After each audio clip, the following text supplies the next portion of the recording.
Hi guys, welcome back to my cave. This is Diana with Creative Activity, and today we are going to do an infinity journal.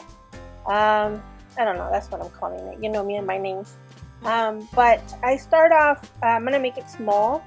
So it's gonna be, I think I'm making it 3 inches by 3 inches, and I'm using bamboo sticks. I'm just cutting them up. I thought at first I can kind of cut into the bamboo stick and bend it, but because the way they bake the bamboos, they're already like kind of hard. If it was like that green bamboo, I can easily bend it because it would still be, moist. But anyways, that's another whole new video.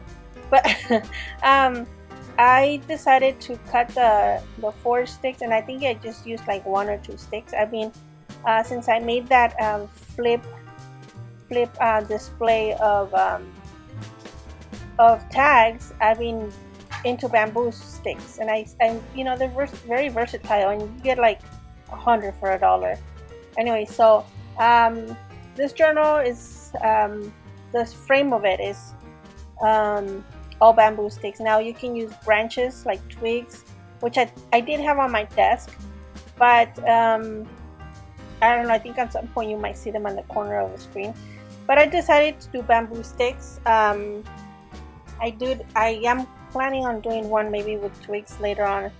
But the very first one I made, I had a hanger, and I straightened it out. Then I turned it into a cube or square, and then that's how I did it. So pretty much you can do it out of anything that's kind of preferably round, so the pages can go around it smoothly, and and you can cut anything that you can shape into a square pretty much.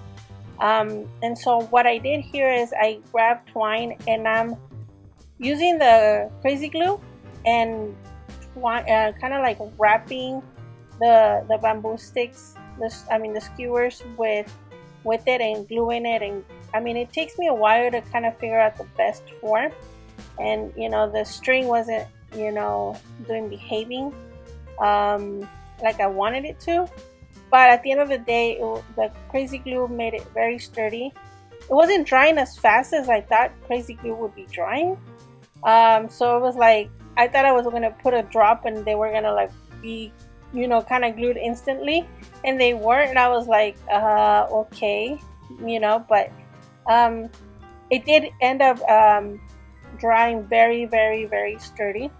Um, and So once I did the first one and the second one, on the third stick, what I did, instead of me trying to keep it together, I grabbed another piece of twine, and I kind of held it together with the other ones. Now, the cool thing is that I left it attached to the twine so that I can just use it on another project later, and I didn't have to like cut a piece of it to use it and just leave it alone later. So that's my way of always trying to use the twines without cutting them off.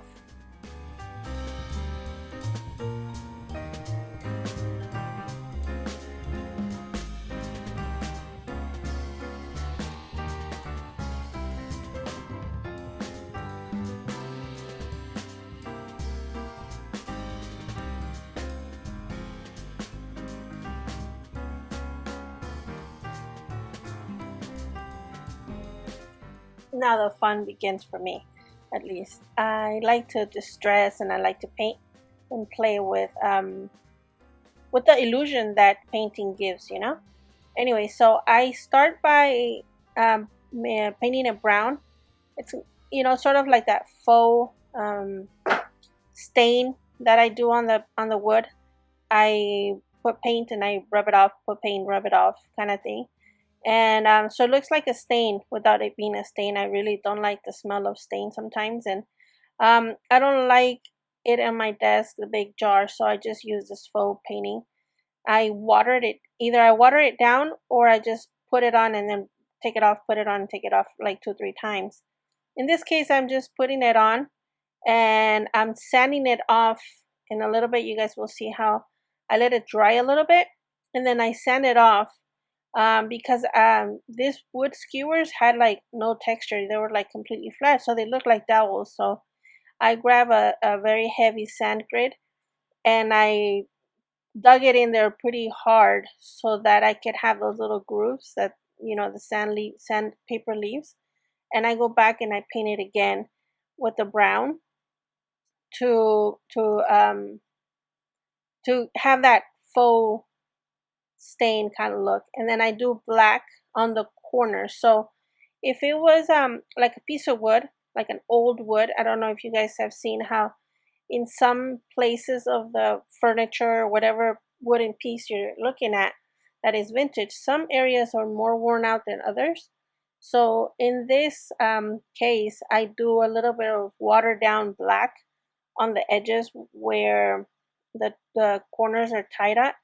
I put a little bit more black, sort of if that was the color of the original wood and they were just being worn out in the center pieces. So I just do like a watered down version of the black and sand it down. And it's just a matter of going back and forth until you're happy with the colors and the feel that you want the piece to feel like, I just made this piece, but I want it to feel like it was made, I don't know, 100 years ago, and I just found it and picked it up from the floor. Um, so that's kind of what I was going for. I don't know. I'm hoping you guys like it. Here's some close-ups of it, and like I said, I just wanted it to be a little bit worn out, not that much.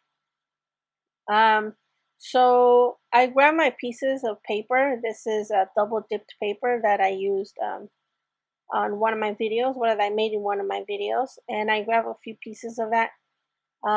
This journal, Infinity Journal, is going to be um, very junky or very grungy.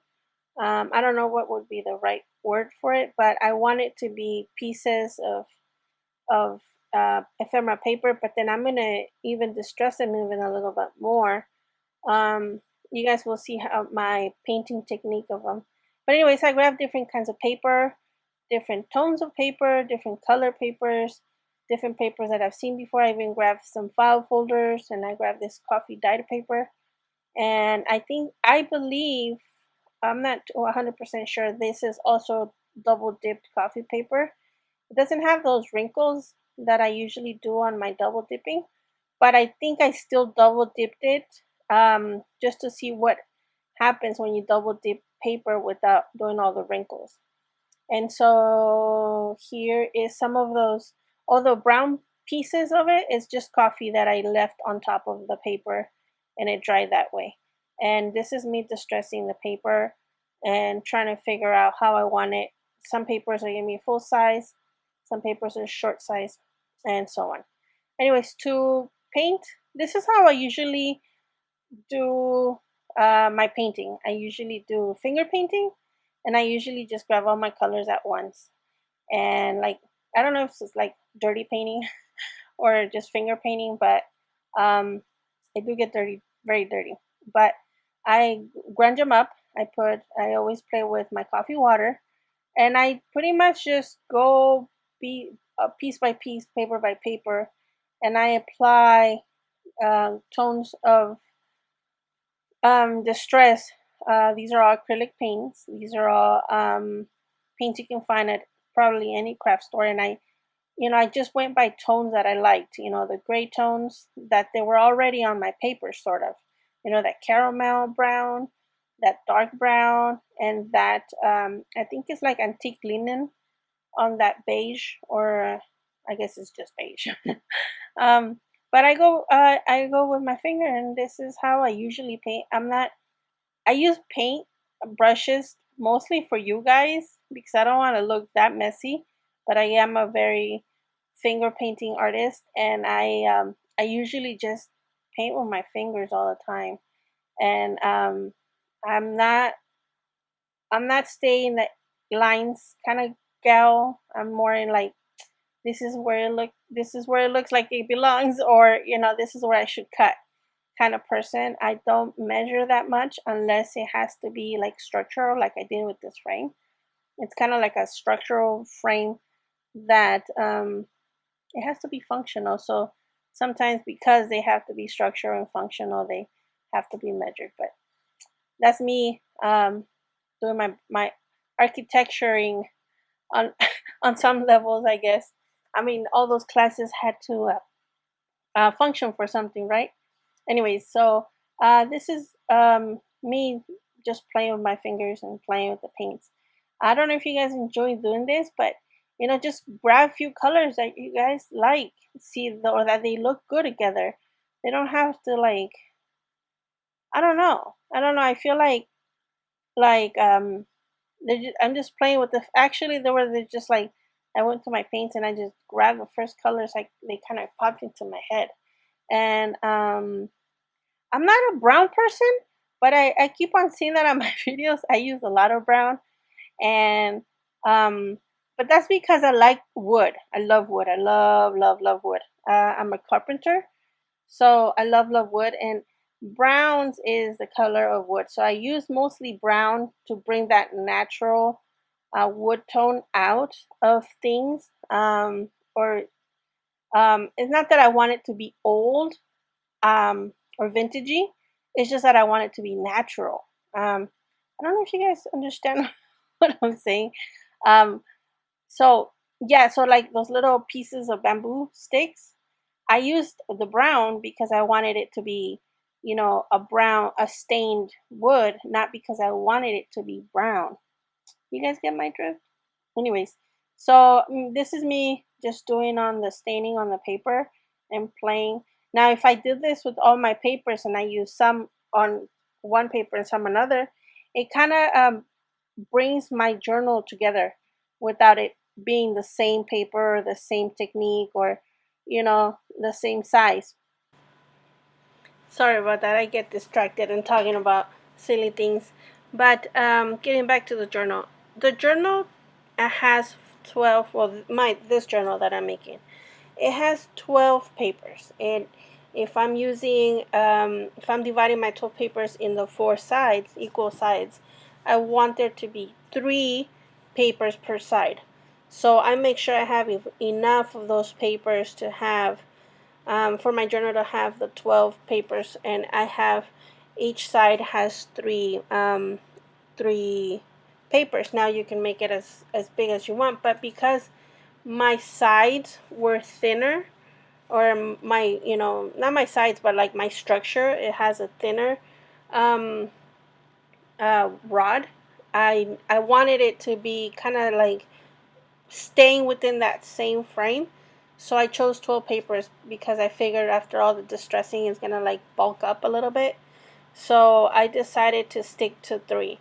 I was originally thinking of 2, but then there wouldn't be no fun. So I figured 3 was the magic number. I wanted to do one where the rod was thicker. Maybe that's when I was gonna do the tree branches, but I think they were too thick, and that's why I ended up not using them. But if you have a thicker rod, then therefore you can go with more papers. You can go up to 5 papers, and then therefore your book would be 20 pages long. But anyway, so because I feel like the paper is too thin for the play that the book gets, I wanted to kind of reinforce the sides where I'm attaching it to the book. So I'm using dictionary paper, and I'm also using those little hole reinforcers. I make them out of my scrap pieces of paper, and I have a little tin full of them. So what I did is I pulled out all the ones that kind of had the colors that I'm using here, and I put it in coffee stain. So that's why you'll see they're a little sticky because they're still wet. And I'm just grabbing pieces of paper, and I grab some of the leftovers from these same papers and use it on the next paper over. But regardless of how you do it, I wanted to reinforce the side where it's going to be attached to the border, so that it doesn't rip off with all that play that you're hopefully doing with your book, right? So I'm using just random paper, and I'm also going to distress this paper. So don't worry about that. I know it looks very clean now that I've like taken all that time to distress it. but I think I am gonna end up distressing that paper a little bit more, just so that it matches the paper is being attached on. I should have done it before, but I'm kind of happy how it turned out. So maybe I'm glad I didn't do it before. So I mean, you guys, you leave me a comment. Tell me, whether I should have done it before or after. But I think that the difference is also what makes it better. I don't know. You guys be the judges. On to the tricky part.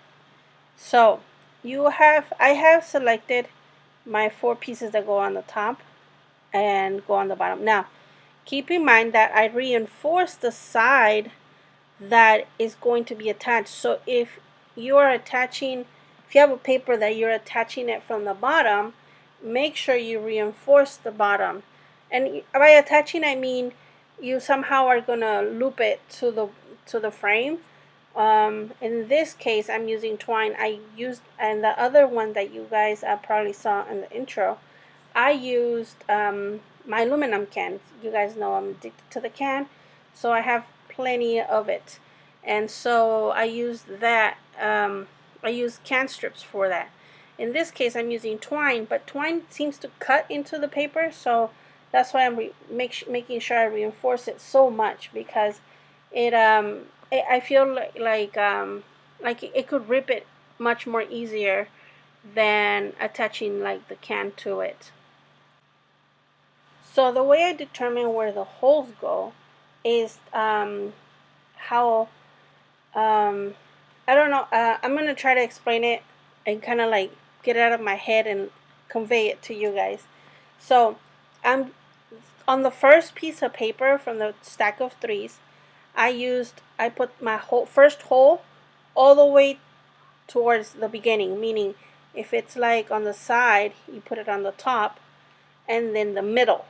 And if it's like on the bottom or on the top, you put it all the way either to the left or all the way to the right and in the center. Because then on the second paper, you put it a little bit lower or a little bit, like if it's on the, let's just talk about like if it was from the papers that were on being flipped on my left side. So I used there's a hole all the way in the top and then one in the middle. And then the second paper has one a little less than all the way in the top and a little bit lower than the middle of the paper. And then the last hole has it all the way kind of like past half and then all the way to the bottom. So, and then you could play with that that way. On my aluminum ones, I did one of the flips. I don't know if you guys could tell. One of the flips has it where the first page has it all the way in the bottom and all the way in the top, and then the second paper has it like more towards the middle, and then in the middle one I use like a wire, sort of like one of those regular notebook spiral notebooks. So I spiraled it like 2-3 times in the center, but it was just in the center. So it's just a play on however you want to attach it to the end. Now I like this one because it's more sturdy. It doesn't play as much. My journal's already a little chaotic, so it gives me a little bit of structure and a little bit of a guide as to where I'm gonna flip the next page. But you know, you guys are the engineers here, and I'm sure you guys will figure out great ideas as to where or how to play with what kind of like display you guys are setting up, because it kind of also has to look cute on the edge, you know. So in this one, see, this is where I'm doing it. If you guys freeze the frame, you guys will see that I did that in this as well. So because it was a smaller paper, I did the first all the way in the outside, in the middle, then all the way inside. But in this case, I did 2 little holes in the inside. Anyways, so to attach it to the rod or to the frame, I first tied my twine to the actual paper. Then I tied it to the outside frame. And to have the same play, movement, or freedom, I use the pencil as my guide, so they're all the strings are the same, the same spaced out from the frame. And then I go back and I do backwards on my play here. So because I want this one to be my last, I want my journal to start from the bottom and then go clockwise. Then I do it backwards when I'm assembling my journal, and this is how it goes. This is it. It's really simple, really fun. I hope you guys enjoyed it. I hope you guys liked it.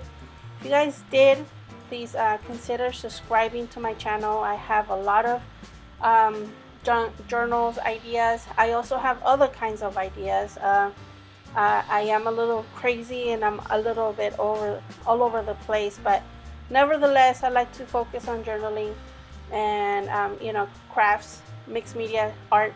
I hope you guys like it and enjoyed it. If you did, please consider subscribing and liking this channel. It helps me grow and my channel, and it helps encourage more content in my channel. Anyways, thank you guys for watching. See you guys next time.